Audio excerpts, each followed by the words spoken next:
Hi you guys, it's January 4th. I've just gone through 2 booster shots on the 2nd and the 3rd.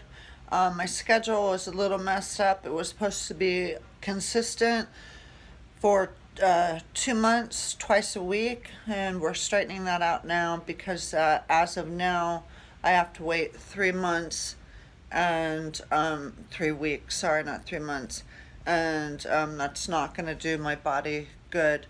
So we squeezed one in on the 16th, and we're working to add because they only gave me 8, and it's supposed to be 16 total.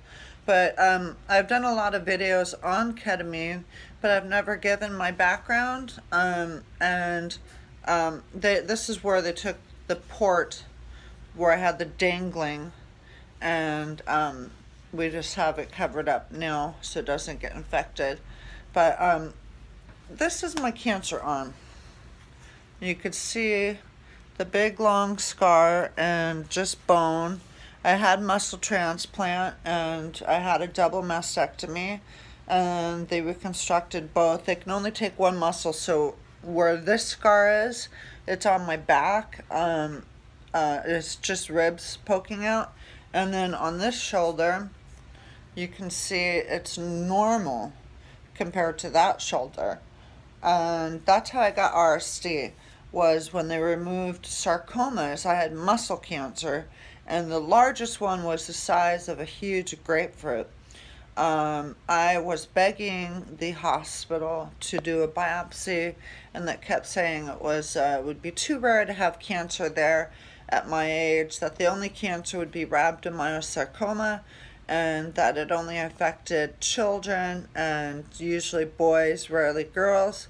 So it took a year before they finally did a biopsy, and then the next thing I knew is I was swooped right into the hospital, underwent massive radiation, my entire upper body, the back of my brain and my neck. I get really thirsty from radiation poisoning.